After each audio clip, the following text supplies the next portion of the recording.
어, 요즘 제 교회는 미래의 교회를 대비하고 있습니다. 우리 교회 얘기하는 게 아니고요. 전체적인 한국 교회를 얘기하는 것입니다. 애프터 코로나, 포스트 코로나를 어떻게 가야 하는가 다양한 각도로 살펴보고 고민하고 예측하고 통계하고 그러나 불확실성의 시대죠. 우리가 예측한다 한들 어떻게 갈지 아무도 모르는 것이죠. 하나님만이 아시는 것이죠. 우리는 다른 것보다도 이 예배의 소중함을 깨달아야 할 줄 압니다. 저는 예배에 대한 고민들을 하고 있습니다. 그리고 관련된 연구도 하고 있고 또 글도 쓰고 있는데요. 우리가 예배를 온라인으로 드리든 현장 예배 드리든 다 같은 예배입니다. 그러나 부족한 점을 발견할 때 현장 예배건 온라인 예배건 부족한 점은 저는 찬양에서 발견합니다. 왜냐하면 현장 예배도 우리가 마스크를 쓰고 있기 때문에 큰 소리로 찬양하기가 어렵습니다. 온라인 예배는 화면을 보고 하고 있기 때문에 찬양하기가 어렵습니다. 저는 이제 온라인 예배의 부정적인 측면을 본다면 이 찬양을 꼽을 수 있습니다. 찬양하기가 상당히 어렵습니다. 저조차도 화면을 보고 찬양하는 건 상당히 어렵습니다. 다음 세대 아이들도 마찬가지죠. 저희 아이도 지금 온라인 예배를 드리고 있는데요. 주변의 교회, 출석하던 교회가 아직 계속 온라인 예배를 드리거든요. 온라인 예배를 드리는데 제 딸은 찬양을 좋아합니다. 음악을 좋아하는데 그래도 화면 보고선 찬양하는 건 잘 못하더라고요. 그래서 오전 일찍 저랑 같이 예배 드리고 전 나오거든요. 혼자 두지 않고 아빠로서 옆에서 잔소리 하려고 같이 예배를 드리는데요. 다른 건 다 잘하는데 이 찬양은 못하더라고요. 그건 당연한 겁니다. 화면 보고 찬양하는 게 여간 어려운 일이 아닙니다.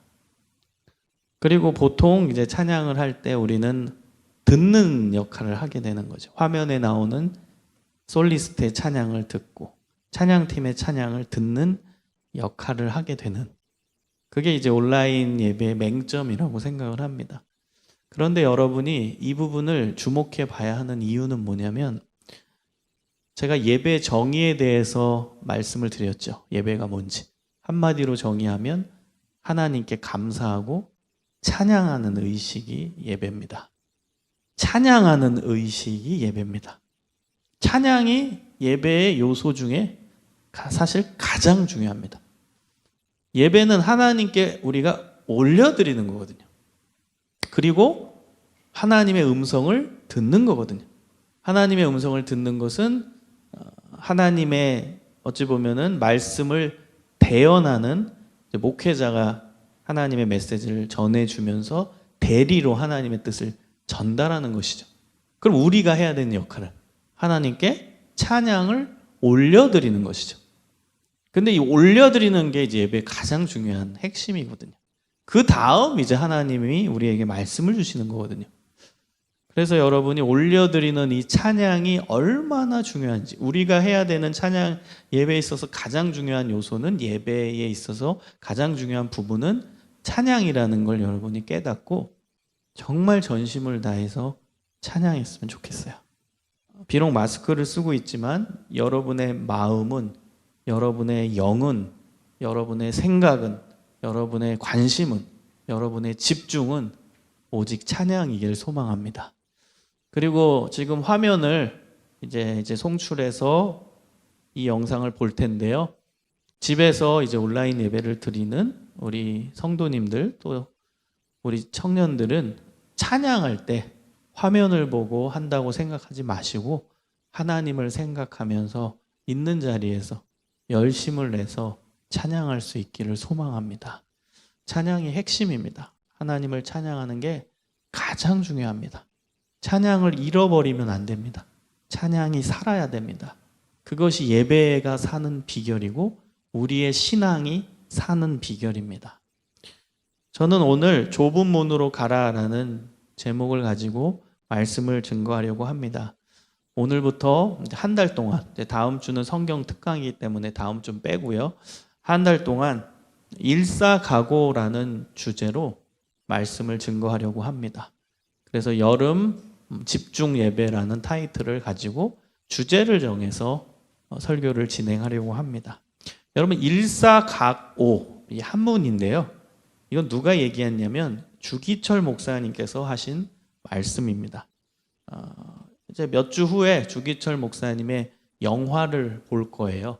그때 정확하게 주기철 목사님이 어떤 분이신지를 알게 될 텐데요. 그분은 일제시대 때 온갖 박해 속에서도 끝까지 신앙을 지켰던 위대한 신앙인입니다. 결국에는 순교자의 반열에 들어서는 한국의 위대한 목사님이십니다. 그 목사님이 했던 말입니다. 일사각오, 죽기를 각오한다라는 뜻이죠. 나는 죽기를 각오한다. 왜 죽기를 각오하죠? 죽기를 각오하면서까지도 나는 하나님의 뜻대로 살겠다. 죽기를 각오하면서까지도 나는 하나님의 말씀대로 살겠다. 죽기를 각오하면서까지 나는 일본에 굴복하지 않겠다. 신사참배하지 않겠다. 일사각오, 죽기를 각오하면서 하나님의 말씀을 지키겠다라는 결단입니다. 그 주제를 여러분 한 달 동안 마음에 새기며 또 이 시대 상황 가운데 나는 어떻게 일사각오의 정신을 가지고 살아갈 것인지를 깨닫는 시간이 되기를 소망합니다. 일사각오의 정신 중에 중요한 첫 번째 정신이 바로 오늘 본문의 내용인 좁은 문 정신입니다. 좁은 문 정신이라고 저는 명명을 했습니다. 좁은 문, 넓은 문이 아니라 좁은 문으로 가야 한다는 거예요. 여러분, 옛날에 한참 된 광고입니다. 저는 이 광고가 제 평생 봤던 광고 중에 가장 기억에 남는 광고입니다. 이 두 번째 광고는 저스트 두잇이고요. 첫 번째 광고는 제가 지금 얘기하고 있는 광고입니다. 평생 제가 봤던 광고 중에 가장 인사이트가 있었고 평생 기억에 남는 광고입니다. 그 광고는 문구가 기억이 나요. 뭘 광고했는지 그 제품은 기억이 안 나는데 문구만 기억나요. 그 문구가 이렇습니다. 남들이 노 할 때 예스, 남들이 예스 할 때 노. 이게 광고 문구였어요. 근 15년 정도 됐을 겁니다. 이 광고 문구요. 남들이 노 할 때 예스. 그러니까 그 광고의 그 내용은 뭐였냐면 사람들이 다 모여 있는데 다 노를 하고 있는데 혼자만 그 사이에서 예스 이렇게 외치는 거예요. 그 다음에 반대로 이제 두 번째 화면은 남들이 다 예스 하고 있는데 중앙에서 노 이렇게 얘기하는 거예요. 그래서 광고 카피 문구가 남들이 노 할 때 예스 하겠습니다. 남들이 예스 할 때 노라고 하겠습니다. 이게 광고 카피였습니다. 멋진 광고 아닌가요? 제 평생 가장 기억에 남는 광고입니다. 여러분, 이 광고에 대해 어떻게 생각하십니까? 왕따들의 좌우명인가요? 어떻게 생각하세요? 남들이 노 할 때 예스, 남들이 예스 할 때 노. 저는 우리 기독교인의 좌우명이 이와 같아야 된다고 생각합니다. 왜냐하면 여러분 신앙생활을 하다 보면은요, 다른 사람이 예스 하는데 노를 선택해야 될 때가 너무 많더라고요. 다른 사람은 노를 선택하는데 나는 그 안에서 예스를 말해야 될 때가 너무 많아요. 여러분 그걸 느끼고 있다면 지금 신앙생활을 잘하고 있는 겁니다. 그런데 반대로 그걸 느끼지 못한다면 신앙생활 잘하고 있지 않은 거예요. 여러분, 신앙의 세계와 세상의 세계는 다릅니다. 신앙의 가치와 세상의 가치는 완전 달라요. 그렇기 때문에 세상 안에서 우린 살고 있기 때문에 불편해야 하는 게 맞습니다. 부담스러워하는 게 맞습니다. 예를 들어 볼게요. 뭐 코로나라 지금은 그래도 집에 있는 시간이 많지만 예를 들어 주일날, 세상 용어로는 일요일이죠. 일요일날 많은 사람들이 놀러 가죠. 그래서 친구들이 전화한다고 해보세요. 야, 놀러 가자. 아무개야 놀러 가자. 오늘 동해바다로 놀러 가자. 이 여름인데 얼마나 좋냐. 놀러 가자. 하는데 다 친한 친구야. 아주 친한 친구. 얼마나 놀러 가고 싶겠어요. 근데 거기다 대고 나는 못 가. 노를 말할 수 있나. 나 교회 가야 돼. 그래서 난 놀러 못 가. 노라고 말할 수 있는 우리 청년들이 있어야 된다는 거죠. 그럼 불편한 거죠. 세상 친구들은 당연히 일요일이 노는 날이고 쉬는 날이니까 놀러 가야 돼요. 맛집 찾아다녀야 돼요. 신나게 놀아야 돼요. 그게 나쁜 게 아닙니다. 정상적인 거지. 일요일은 쉬는 날이니까 세상 사람들의 관점에서. 그럼 놀러 가야 되는 게 맞죠. 그런데 우린 그걸 거스르고 난 예배 드리러 가야 해. 그래서 나는 놀러 가지 못해. 라고 말할 수 있는 청년들이 이 안에 가득 채워지기를 소망합니다. 여러분, 믿는 자들은요, 세상 속에 살고 있기 때문에 불편해요. 힘들어요. 이걸 경험해요. 다 예스하고 있는데 나는 그 안에서 예스할까 노할까 예스할까 노할까. 답은 노라는 걸 아는데 세상 사람들이 다 예스라고 하니까 뭐 예스라고 해야 되나? 하고 끌려간다는 거예요. 그런 신앙인 되지 말고 당당하게 노를 외치고 노를 선택할 수 있는 신앙인이 되기를 소망합니다. 그런데 중요한 건 있습니다. 기준입니다. 기준. 여러분, 만약에 남들이 다 예스 하는데 나만 노, 남들이 다 노 하는데 나만 예스, 그거 진짜 왕따죠. 왕따. 그리고 특이한 돈키호테죠. 돈키호테. 그리고 조직 부적응자지요. 그렇죠? 조직론에서 보면 남들이 다 예스 하는데 혼자 노 하면 조직 부적응자지요. 회사에선 그런 인간이 있으면 골치 아프죠. 근데요, 중요한 게 있어요. 내 생각대로, 내 판단대로, 내 감정대로 반대하라는 뜻이 절대 아닙니다. 그건 진짜 왕따예요. 그냥 내가 얘네들 싫어서 노한다? 얘네들이 예스 하는데 난 딴지를 걸고 싶어서 반대로 얘기한다? 그건 진짜 왕따죠. 하나님의 말씀에서 남들 예스할 때 노하라, 남들 노할 때 예스하라라는 의미는 기준이 있어야 되는 거예요. 그냥 내 판단, 내 생각, 내 경험, 내 감정대로 선택해서 반대하는 게 아닙니다. 그럼 기준이 뭐죠? 기준은 철저하게 하나님의 말씀입니다. 철저하게 하나님의 말씀입니다. 여러분, 이거는 엄청난 신앙의 과제입니다. 여러분도 자칫 잘못하면 하나님의 말씀이라고 얘기는 하지만 알고 보면 내 감정이야. 그럴 때도 있어요. 내 판단대로 이건 아니다 해서 반대로 했는데 결국 알고 봤더니 그건 하나님의 말씀이라기보다는 내가 싫은 거야. 합리화한 거. 그런 경우도 상당히 많아요. 그래서 여러분, 철저하게 객관적으로 하나님의 말씀이라는 기준을 가지고 선택하는 거예요. 그 말씀에 근거해서 노를 하는 거예요. 그 말씀에 근거해서 예스를 하는 겁니다. 여러분, 성경에 민수기 13장에 보면은 중요한 하나님의 철학이 나와요. 하나님이 어떤 분이실지를 정확하게 알려주는 하나의 일화가 언급됩니다. 하나의 일화지만 이스라엘 역사로 봤을 때는 엄청난 사건이었어요.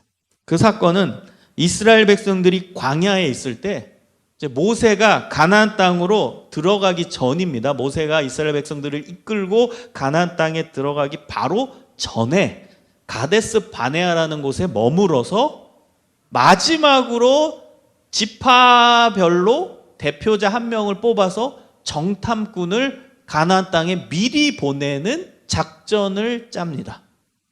이제 마지막 단계예요. 가나안 땅에 들어가기 전에 저 땅이 어떤 곳인지 한번 점검하고 오라는 겁니다. 그래서 12지파가 있었기 때문에 이스라엘은 12지파의 대표자들을 뽑아서 그들을 보냅니다. 미리 정탐하고 오라고. 40일 동안 정탐하고 오라고 파송을 합니다. 자, 12명이니까 얼마나 대단한 사람이었겠어요. 안 그래요? 여기서부터 여러분이 묵상해 보세요. 그냥 아무 그런 능력도 없고 별 지혜도 없고 그냥 그런 사람을 대표자로 뽑았겠어요? 지파로? 여러분, 지파를 쉽게 생각하세요. 지금으로 그냥 아주 쉽게 설명하면 지역별로 대표자를 뽑았다고 보세요. 강원도에서 대표자 1명, 경기도에서 대표자 1명, 충청남도에서 1명, 충청북도에서 1명, 전라남도, 전라북도에서 1명, 경상북도 남도에서 하나씩 다 제주도에서 그렇게 생각하면 돼요. 자, 지역별로 대표자를 뽑았는데 그 대표자가 흐리멍텅하고 능력도 없고 지혜도 없는 인간을 뽑았을까요? 아니겠죠. 능력도 많고 지혜도 뛰어나고 게다가 그때는 종교사회였기 때문에 신앙도 뛰어난 인물을 뽑았겠죠. 그 12명 가장 선발된, 가장 충실한, 가장 신앙 좋은 12명을 뽑아서 정탐을 보낸 거예요. 그리고 40일 동안 정탐을 하고 돌아와서 이스라엘 백성들을 다 모아두고 보고를 하는 거예요. 보고 대회. 갔다 왔으니까 이거 보고를 해야 될 거예요. 그런데 보고를 했는데 12명 중에 10명은 어떤 보고를 하죠? 여러분 아는 내용이에요. 어떤 보고를 하죠? 부정적 보고. 땡. 여러분 부정적 보고가 아닙니다. 사실. 팩트 보고입니다. 팩트. 사실 보고를 했어요. 여러분 어떤 설교자는 뭐 부정적인 보고를 해가지고 뭐 그랬다 얘기하는데 저는 그렇게 안 봐요. 절대 이들은 부정적인 보고를 하지 않았어요. 10명은 팩트 보고를 했어요. 팩트. 사실 보고를 했습니다. 가봤더니 자신들이 보는 대로 그대로 객관적인 사실을 보고했어요. 갔더니 엄청나게 큰 사람들이 버티고 있었다는 거예요. 아낙 자손이라고 이제 엄청나게 기골이 장대하던 사람들이 있었는데 그 후손들이 거기 살고 있었다라는 걸 눈에 본 거예요. 이거 팩트예요. 팩트. 사실이야. 예를 들어서 나는 177인데 가서 봤더니 190 사람들만 봤다 이거예요. 그거 무서운 거예요. 고대 전쟁은 백병전이고 치고받고 싸우는 거기 때문에 크고 기골이 장대한 사람이 싸움을 잘할 수밖에 없습니다. 그 사람들을 본 거예요.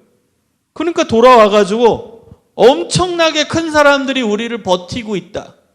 우리는 가면 어떻게 된다? 싸우면 당연히 진다라는 거예요. 그래서 메뚜기 같다라고 표현하죠. 거긴 약간 주관성이 들어가지만 그거는 주관성이 들어가지만 객관적인 데이터가 바탕이 된 거예요. 우린 키가 작고 걔네들은 키가 크고 우리는 싸워본 적이 없고 그들은 싸움도 능한 사람들이라 이거는 객관적 데이터입니다. 그래서 싸움을 붙어보면 우린 메뚜기와 같이 될 거다. 이렇게 보고를 하는 거예요. 팩트 보고입니다. 사실 보고. 그러니까 우리는 가면 어떻게 된다? 진다. 전쟁하면 우린 진다. 이 보고를 한 거예요. 10명이. 객관적 보고를 한 거죠. 자, 나머지 2명. 우리가 잘 알다시피 여호수아와 갈렙이라는 2명. 이 2명은 사실 보고를 하지 않아요. 뭐라고 보고하는 줄 아세요? 민수기 14장 8절에서 9절에 이렇게 보고를 합니다. 여호와께서 우리를 기뻐하시면 우리를 그 땅으로 인도하여 들이시고 그 땅을 우리에게 주시리라. 이는 과연 젖과 꿀이 흐르는 땅이라. 다만 여호와를 거역하지 말자. 또 그 땅 백성을 두려워하지 말라. 그들은 우리의 먹이라. 그들의 보호자는 그들에게서 떠났고 여호와는 우리와 함께 하시느니라. 그들을 두려워하지 말라. 이렇게 보고했어요. 2명. 이건 객관적 보고가 아니에요. 이 보고의 주체는 누구예요? 하나님이죠. 여호와시죠. 여호와께서 우리를 기뻐하시니까 우리를 그 땅으로 인도하여 주실 것이고 그 땅을 우리에게 주실 것이다 라는 하나님이 주체가 된 믿음의 보고였어요. 하나님이 하시면 한다라는 믿음의 고백이었습니다. 객관적 보고가 아니라 하나님이 주체가 된 거예요. 하나님이 원하시면, 하나님이 기뻐하시면, 하나님이 하신다라는 거예요. 그래서 우리는 두려워할 필요가 없다. 우리는 가면 이긴다. 멋있는 말을 하죠. 그들은 우리의 먹이라. 다른 번역에는 그들은 우리의 밥이라. 너는 내 밥이야. 우리도 뭐 그런 말 어린 시절에 썼죠. 넌 내 밥이야. 먹이라는 거예요. 먹이. 쟤는 아무것도 아니라는 거예요. 우리의 밥이래요. 우리의 먹이래요. 그렇게 정반대의 보고를 하게 되는 거죠. 2명은. 여러분 근데 안타까운 건 뭐예요? 그 회중들, 이스라엘의 회중들은 10명의 말을 들었나요? 2명의 말을 들었나요? 10명의 말을 들었죠. 다수결 원칙이죠. 10명의 말을 들었어요. 당연히 10명이 정확한 보고를 했겠지. 10명의 말을 따르는 거예요. 그리고 나서 모세한테 얘기하죠. 못 간다, 못 간다. 이제 웅성웅성하기 시작하는 거예요. 우리 가면 안 된다. 우리 가나안 땅에 들어가면 안 된다. 저 땅에 들어가면 우린 맞아 죽는다. 우린 전쟁에서 진다. 안 된다. 가면 안 된다. 이 여론이 조성된 거예요. 그때 하나님이 개입하십니다. 그리고 하나님이 재판장이 돼서 판결하십니다. 누구의 손을 들어주시죠? 10명의 손을 들어주십니까? 2명의 손을 들으십니까? 2명의 손을 들어주시는 거예요. 10명의 보고자 너네 틀렸어. 2명 여호수아와 갈렙의 보고가 맞아. 너네의 보고가 맞는 보고야. 너네 10명, 너네 객관적 보고는 잘못된 보고야. 그렇게 보고하면 안 되었어. 그래서 하나님께서 무섭게 진노하십니다. 그래서 현장에서 그 10명이 죽었어요. 그 보고를 한 10명을 하나님이 죽이십니다. 그리고 더 무서운 벌은 어떤 벌이었죠? 40일 동안 정탐을 했는데 40일의 하루를 1년으로 계산해서 너넨 아직 가나안 땅에 들어갈 자세를 갖추지 못했거든. 그러니까 정탐한 날의 하루를 1년으로 계산해서 40년 동안 이 사막과 같은 광야에서 있게 될 것이야. 무서운 벌을 내리셨어요. 그래서 이스라엘 백성들이 40년 동안 광야에서 있었던 거예요. 이 보고 때문에. 사랑하는 여러분, 뭐가 문제죠? 무엇이 문제인가요? 객관적인 보고를 한 게 문제인가요? 여러분, 제가 여기서 먼저 말씀드리고 싶은 것은 하나님의 생각은 우리의 생각과 다르다라는 거. 하나님의 판단은 세상의 가치 판단과 다르다라는 거. 여러분, 회사에서는 사실 보고가 중요합니까? 믿음의 보고가 중요합니까? 큰일 나죠. 믿음의 보고 했다가. 무조건 사실 보고입니다. 회사에서는. 객관적인 팩트, 데이터 가지고 얘기하는 거예요. 미래 예측도 데이터를 기반으로 해서 미래를 예측하는 거지, 데이터를 무시하고 나서 이렇게 될 것입니다. 어찌 보면 자신의 판단에 의해서, 필링에 의해서, 직관에 의해서 미래를 얘기한다? 큰일 납니다. 여러분, 교육학과 심리학에서 보면 직관에 의한 보고가 믿음의 보고인 거예요. 그걸로 보고했다가는 큰일 나요, 회사에서는. 회사는 팩트 보고가 중요합니다. 데이터를 기반으로 하는 보고가 중요합니다. 그런데 하나님은 그걸 인정하지 않으셨어요. 또 하나, 우리의 의문점이 또 하나 있죠. 자, 민주주의 사회에서 제일 중요한 건 다수결의 원칙입니다. 그런데 다수결의 원칙이라면 10명이 옳았어야 되거든요. 그런데 10명을 인정한 게 아니라 2명을 인정하셨어요. 하나님의 관점은 또 달라요.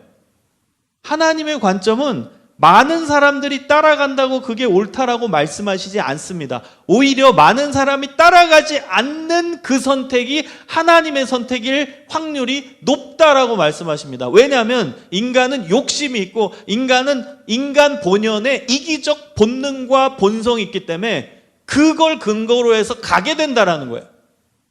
반대로 소수인 사람들, 다른 선택을 하는 사람은 자신의 본성, 이기적인 욕망을 억누르고 반대 선택을 하기가 쉽다라는 거죠.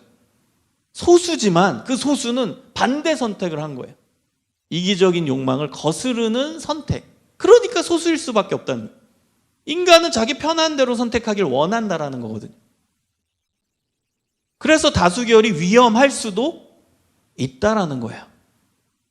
그게 이 본문 안에서 하나님께서 말씀하시고 싶은 메시지 중에 하나입니다. 자, 그 다음 세 번째 우리가 생각해 봐야 할 점은, 그럼 단순히 그냥 소수 의견이라고 하나님이 인정하셨을까? 그건 또 아니죠. 그냥 믿음의 보고, 팩트 보고를 그냥 배제했기 때문에, 믿음이 들어갔기 때문에 그래서 하나님이 2명의 손을 들어주신 걸까? 곰곰이 성찰해보고 묵상해보면 또 그것만이 100% 정답이라고 말할 수는 없어요. 그렇다면 이 세 번째가 중요합니다. 세 번째 깨달음은, 이 2명의 보고를 하나님께서 인정하신 이유는 하나님의 말씀이 그 안에 담겨 있기 때문입니다. 그들의 보고의 기준이 하나님의 말씀이셨기 때문입니다. 여러분, 이스라엘 사람들이요, 이집트에 있을 때 하나님께서 모세를 세워서 이집트에서 나오게 하셨죠. 근데 제일 먼저 하나님이 모세를 떨기나무 가운데서 부르시는 장면이 출애굽기 3장이거든요. 그때 정확히 말씀하십니다. 하나님께서 뭐라고 말씀하셨냐? 내 백성의 고난을 내가 알고 그들의 신음소리를 내가 듣고 이집트에서 나오게 해서 젖과 꿀이 흐르는 가나안 땅으로 인도해야 낼 것이다. 그 역할을 위해서 모세 너를 불렀다. 출애굽기 3장에 정확히 나옵니다. 하나님께서 모세를 부르신 이유는 이스라엘 백성을 이집트에서 끌고 나와서 젖과 꿀이 흐르는 가나안 땅으로 인도하기 위함이다라는 거예요. 그래서 모세를 부른 거예요. 구원자로 부른 거예요. 그래서 모세가 가서 이집트에서 이스라엘 백성을 이끌고 나왔죠. 여러분, 모세가 중간중간에 출애굽기에서도 그렇고 민수기, 신명기 보세요. 중간중간에 계속 얘기해요. 하나님이 우리를 가나안 땅으로 인도하신다. 하나님이 말씀하셨다. 하나님이 우리를 젖과 꿀이 흐르는 가나안 땅으로 인도하신다라고 백성들한테 누누이 하나님의 말씀을 강조해서 전달했어요. 이게 하나님의 말씀인 거예요. 하나님의 말씀. 가나안 땅이 강의 땅에 들어가게 된다. 오늘 2명 보고자가 하나님의 말씀을 정확히 알았음을 알 수 있죠. 젖과 꿀이 흐르는 가나안 땅이라는 표현을 여호수아와 갈렙이 해요. 그는 하나님 말씀을 알았다는 증거입니다. 젖과 꿀이 흐르는 가나안 땅, 이건 하나님이 모세한테 제일 먼저 말씀하신 내용이에요. 그럼 우린 유추할 수 있죠. 아, 모세가 이스라엘 백성들한테 누누이 이 하나님의 메시지를 전했구나. 내가 옛날에 떨기나무에 있을 때 하나님이 나한테 말씀하셨다. 젖과 꿀이 흐르는 땅으로 너희를 인도하여 낼 것이다. 하나님이 말씀하셨다라는 이 메시지를 모세가 이스라엘 백성들한테 누누이 얘기했던 거예요. 그러니까 여호수아와 갈렙이 그 메시지를 기억하고 있는 거예요. 그래서 동일하게 젖과 꿀이 흐르는 땅이라는 표현을 쓰는 거예요. 이건 하나님 말씀하신 표현이거든요. 가나안 땅에 대한 별명으로 젖과 꿀이 흐르는 땅이다. 그러니까 여호수아와 갈렙은 하나님의 말씀이라는 기준을 가지고 보고했기 때문에 하나님이 그 선택을 높이 평가하시고 맞는 선택이라고 인정하신 거예요.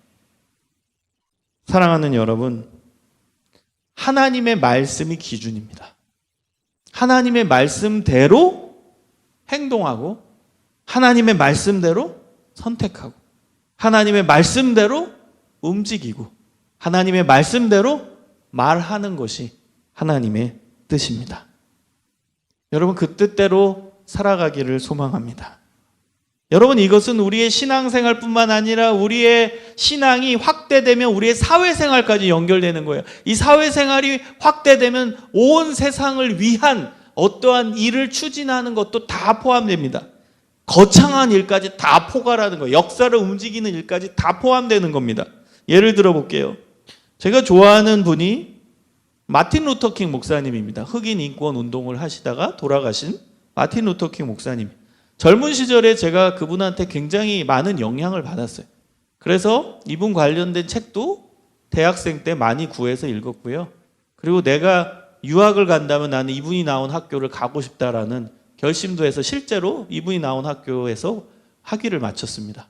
저는 그만큼 이분에게 엄청난 영향을 받았어요. 문헌 좋은, 이분의 또 좋은 면이죠. 이분의 문헌들을 또 보면 인간적 면모도 있지만 제가 말하고 싶은 것은 이 흑인 인권 운동을 했는 마틴 루터킹 목사님 이 자체, 이분의 이 업적, 그리고 이 업적을 위한 중심 사상, 이런 게 저는 너무나 매료됐어요.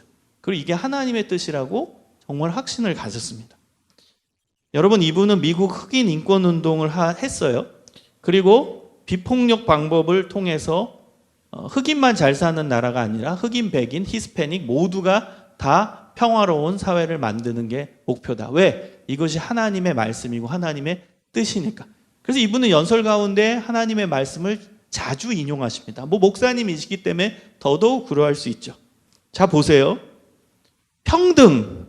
모든 사람은 평등하다. 이거 하나님의 뜻입니까? 아닙니까? 하나님 뜻이죠. 여러분, 성경 곳곳에서는 남자나 여자나 종이나 자유인이나 헬라인이나 유대인이나 다 예수 안에서 하나이니라. 갈라디아서 5장 말씀이거든요. 어디서든 다 나와요. 평등은. 평등. 이건 하나님의 뜻 맞아요. 하나님의 말씀이에요. 그 다음 자유. 자유로워야죠. 억압받으면 안 되죠. 다 자유하죠. 하나님 앞에는 동일한 인간들이거든요. 그럼 자유라는 인간의 보편적 가치, 이거는 성경이 약속하고 있는 하나님의 뜻입니다. 그 다음 비폭력 방법, 비폭력 평화주의 행진, 이거는 하나님의 뜻이 아니에요. 여러분, 성경에서 그래 좋은 일을 위해 다 때려 부셔라 이런 게 나와요? 하나님의 뜻을 실현하기 위해서 서로 미워하고 서로 다투고 그래서 미워하는 감정으로 그 분노의 감정으로 일해라 이런 게 나와요? 성경에? 아니죠. 성경은 일관되게 평화적 방법을 얘기합니다. 그러면 비폭력 평화주의 운동의 방법은 하나님의 메시지예요. 하나님의 뜻이에요. 그래서 이분이 했던 운동들, 이분이 했던 인권운동, 흑인 평화운동, 그 다음에 온 미국에 있는 사람들이 다 평등한 사회를 건설하기 위한 그런 건전한 운동들은 다 사실은 하나님의 뜻이라고 말할 수 있는 거예요. 내용도 하나님의 말씀이었고 방법도 하나님의 말씀이었기 때문입니다. 그런데 중요한 게 있어요. 이분이 살아갔던 시대는 흑인이 차별받는 시대였어요. 물론 지금도 곳곳에 아직도 그 상흔이 남아있지만 지금은 제도적으로 차별하는 건 없어요. 그런데 이 마틴 루터 킹 목사님이 젊은 시절에 1950년대, 60년대, 70년대 여간 이분이 살아있을 그때는요, 제도적으로 흑인을 차별하는 제도가 있었어요. 그때만 하더라도. 그래서 흑인을 차별하는 게 어찌 보면은 문제가 안 되는 시대였어요. 버스를 타도 자리가 정해져 있었고요. 흑인과 백인이 나눠져 있었고요. 교회를 가도 심지어 나눠져 있었어요. 자리가. 백인 자리가 있고 흑인 자리. 근데 그게 그냥 그 사회에서 용납되던 제도고 문화였어요. 어찌 보면 그게 다수결이었어요. 그럼 문화라는 건 다수결이잖아요. 여러분 문화를 공부해보면 문화는 다수결이에요. 예를 들어 볼게요. 여기 지금 한 40명 있다고 해보세요. 여기서 한 30명만 주무셔보세요. 나머지 10명도 잡니다. 이게 문화예요. 문화는 다수결이에요. 문화는요, 그렇게 잠자는 문화가 형성돼요. 그래서 30명만 자면 나머지 10명도 꼬박꼬박 졸다가 자게 돼요. 여기서 한두 명 나가보세요. 화장실 간다고. 그럼 3, 4명 나가죠? 10명 나가죠? 문화가 돼요. 그럼 화장실 나가도 되는구나, 예배 시간에. 그게 문화가 되는 거예요. 문화는 다수결이에요. 그래서 여러분, 그런 흑인을 차별하는 문화라는 게 다수결이었다는 거예요. 근데 그 다수결 가운데서 이분은 목숨을 걸고 반대 얘기하죠. 남들이 예스할 때 노를 얘기해요. 더 대단한 게 뭐냐? 이분은 흑인들 사이에서, 흑인 지도자들 사이에서도 어찌 보면 왕따 비슷했어요. 왜냐하면 그 당시 흑인 지도자들은 폭력 운동을 얘기했어요.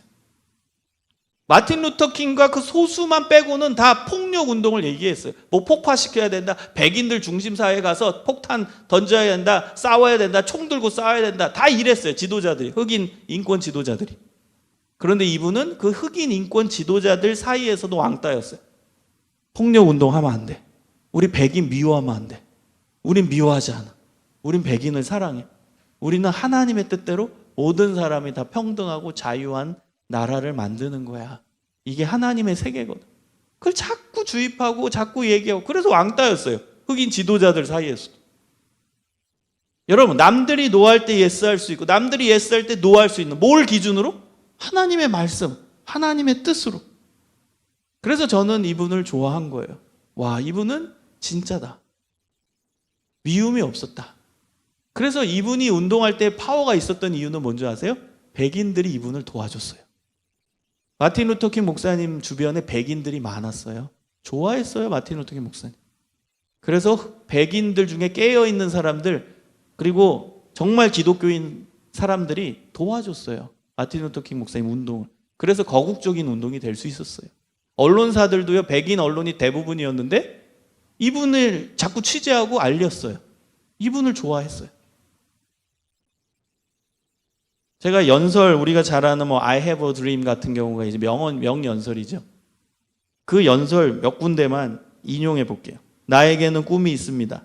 언젠가는 이 나라가 일어나 국가적 신조의 진정한 뜻을 실천할 날이 올 것을 꿈꿉니다. 모든 인간은 평등하게 창조되었다는 하나님의 진리를 자명한 것으로 믿는 날이 올 것입니다. 나에게는 꿈이 있습니다. 언젠가 나의 4명의 아이들도 피부색에 의해 판단하는 것이 아니라 그들의 개성에 의해서 판단받는 나라에서 살게 될 것이라는 꿈이 있습니다. 흑인 소년 소녀들과 백인 소년 소녀들이 함께 손을 잡고 형제 자매로서 함께 거닐게 되는 꿈이 있습니다. 나에게는 꿈이 있습니다. 언젠가는 모든 골짜기들이 솟아오르고 모든 언덕과 산들이 낮아지며 거친 곳이 평지가 되고 굽은 땅들이 곧게 되며 주의 영광이 드러나 모든 육체가 함께 그것을 보게 되리라는 꿈이 있습니다. 이사야 말씀을 인용한 거예요. 모든 하나님의 자녀들이 손을 잡고 옛날 흑인 영가에 마침내 자유로다 자유로다 마침내 자유로다 전능하신 하나님 감사합니다. 마침내 우리는 자유를 얻었습니다라는 가사의 노래를 부를 수 있는 날이 올 것이라 확신합니다. 이 연설을 여러분 유튜브에 있으니까 한번 보세요. 굉장히 감동돼요. 마지막 발언이죠. 자유로다, 자유로다. Free at last, free at last. God Almighty, free at last. Thank you. 이게 마지막 발언이에요. 우리도 마침내 자유를 얻었네. 전능하신 하나님께서 자유를 주셨네. 여러분, 하나님의 뜻대로 살아가는 사람, 하나님의 말씀을 기준으로 살아가는 사람은 불편합니다. 여러 군데에서 방해를 받아요. 여러 군데에서 공격을 받습니다. 왕따가 됩니다.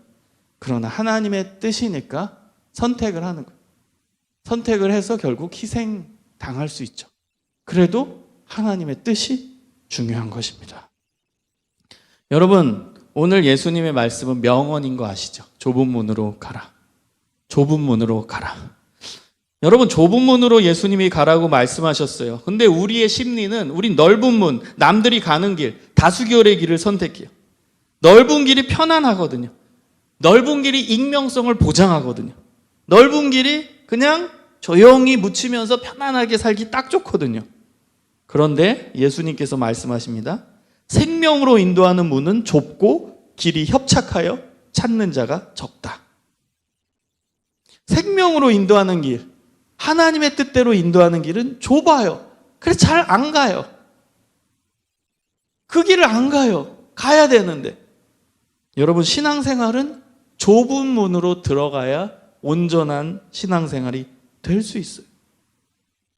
다른 사람이 다 가는 넓은 길, 안정적인 길일 수 있어요. 그러나 여러분, 너무 안정을 좋아하지 마십시오. 제가 청소년, 청년 사역을 완전 역동적으로 할 때는 제일 많이 했던 말이 있어요. 그 했던 말이 뭐냐면 누리는 삶을 살지 말고 구르는 삶을 살아라. 저는 제 자신이 이 말을 만들었지만 저에게 계속 던져요. 사람은 나이가 들면 안정지향적이 되거든요.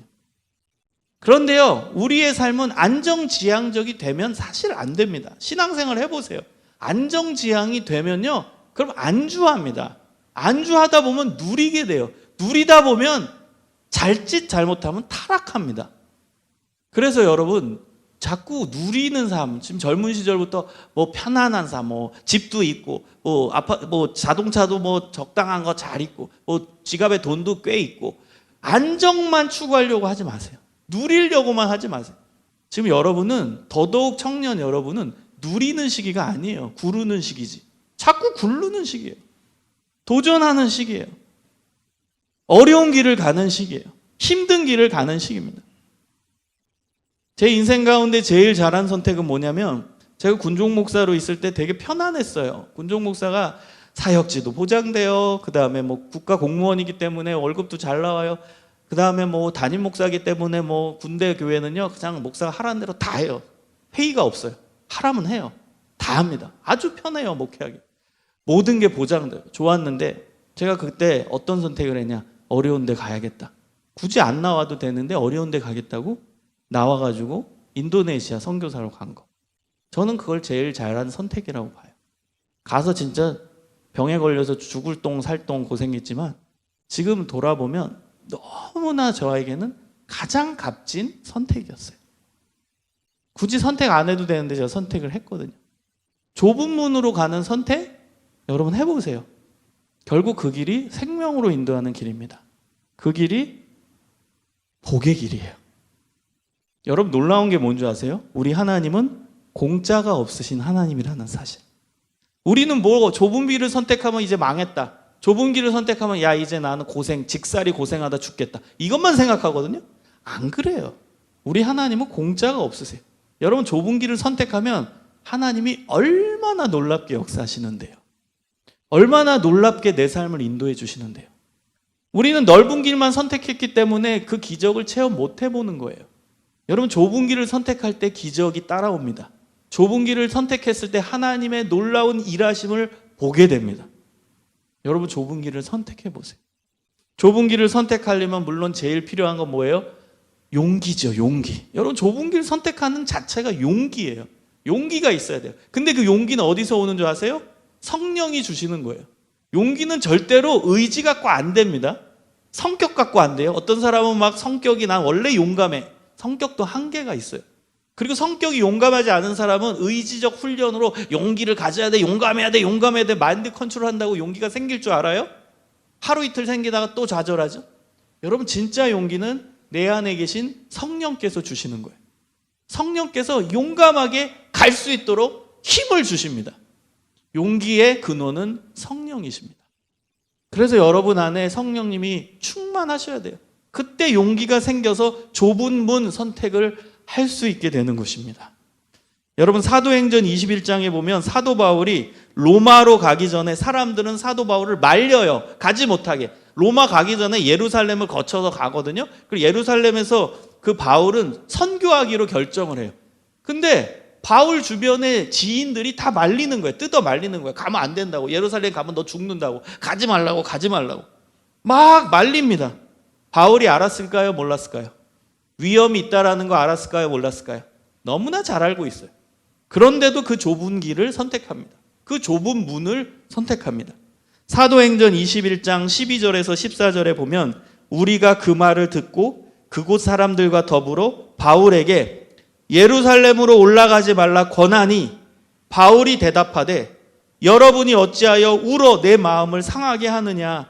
나는 주 예수 그리스도의 이름을 위하여 결박당할 뿐 아니라 예루살렘에서 죽을 것도 각오하였노라 하니 그가 권함을 받지 아니하므로 우리가 주의 뜻대로 이루어지이다 하고 그쳤더라. 여러분, 너무나 명언, 너무나 귀한 말씀이죠. 일사각오 정신이 정확히 나와 있는 성경의 구절입니다. 바울의 친구들이 가지 못하게 말리는 거예요. 너 예루살렘에 가다가 잡힌다. 너 예루살렘에 가면 너 죽는다. 너 죽으면 안 돼. 우리가 널 얼마나 사랑하는데. 그리고 울었어요. 가지 못하게. 감정에 호소하는 거죠. 가면 안 돼. 막 울어요. 근데 바울은 뭐라고 얘기해요? 어찌하여 웁니까? 왜 울어서 내 마음을 힘들게 합니까? 나는 예수님의 이름을 위해서 예루살렘에 가서 결박당할 뿐만 아니라 예루살렘에서 죽을 것도 각오했습니다. 그렇게 단호하게 결정을 하니까 그 주변의 지인들이 뭐라고 얘기해요? 주의 뜻이 이루어지이다. 그리고 놔줬어요. 가세요. 주의 뜻이 이루어지이다. 여러분, 이것이 바로 믿는 자의 삶이에요. 좁은 문으로 좁은 길로 가는 이유는 뭐예요? 주의 뜻이 이루어지길 원합니다. 이것 때문에 가는 거예요. 왜 남들 다 예스할 때 나만 노해요? 주의 뜻이 이루어져야 하니까. 하나님의 말씀이 이루어져야 하니까. 왜 10명은 불평의 복을 하고 객관적 복을 하고 2명은 믿음의 복을 했는데 왜 2명은 믿음의 복을 하죠? 주의 말씀이 이루어져야 하니까. 이스라엘 민족이 가나안 땅에 들어가는 것이 주의 뜻이고 주의 말씀이니까. 그게 이루어져야 하니까. 사랑하는 여러분, 일사각오, 아주 거창한 말이에요. 사실 아주 부담스러운 말입니다. 죽기를 각오하라. 여러분, 목표는 크게 잡는 거예요. 우리의 신앙생활 속에 죽기를 각오하는 신앙의 정신이 있어야 됩니다. 그래서 좁은 문으로 갈 수 있는 선택의 용기, 좁은 문으로 갈 수 있는 하나님의 말씀에 대한 강렬한 체험, 그것이 확실히 이루어진다라는 믿음과 확신, 이것이 우리에게 요구됩니다. 사랑하는 여러분, 신앙생활은 사실 부담스러운 것입니다. 부담스러운 거예요. 여러분, 신앙생활 하면서 너무 행복하고 너무 편안하고 사회생활과 교회생활이 전혀 갈등이 안 되고 교회생활과 세상생활이 전혀 충돌이 안 되면 잘못 살고 있는 거예요. 오히려 충돌돼야 돼요. 갈등이 되어야 합니다. 힘들어야 돼요. 그 힘든 가운데서 하나님의 길을 선택해야 돼요. 하나님의 좁은 문을 선택해야 됩니다. 여러분, 하나님이 기뻐하시는 선택, 하나님이 기뻐하시는 삶으로 한 걸음 한 걸음 달려가시기를 주님의 이름으로 축원합니다.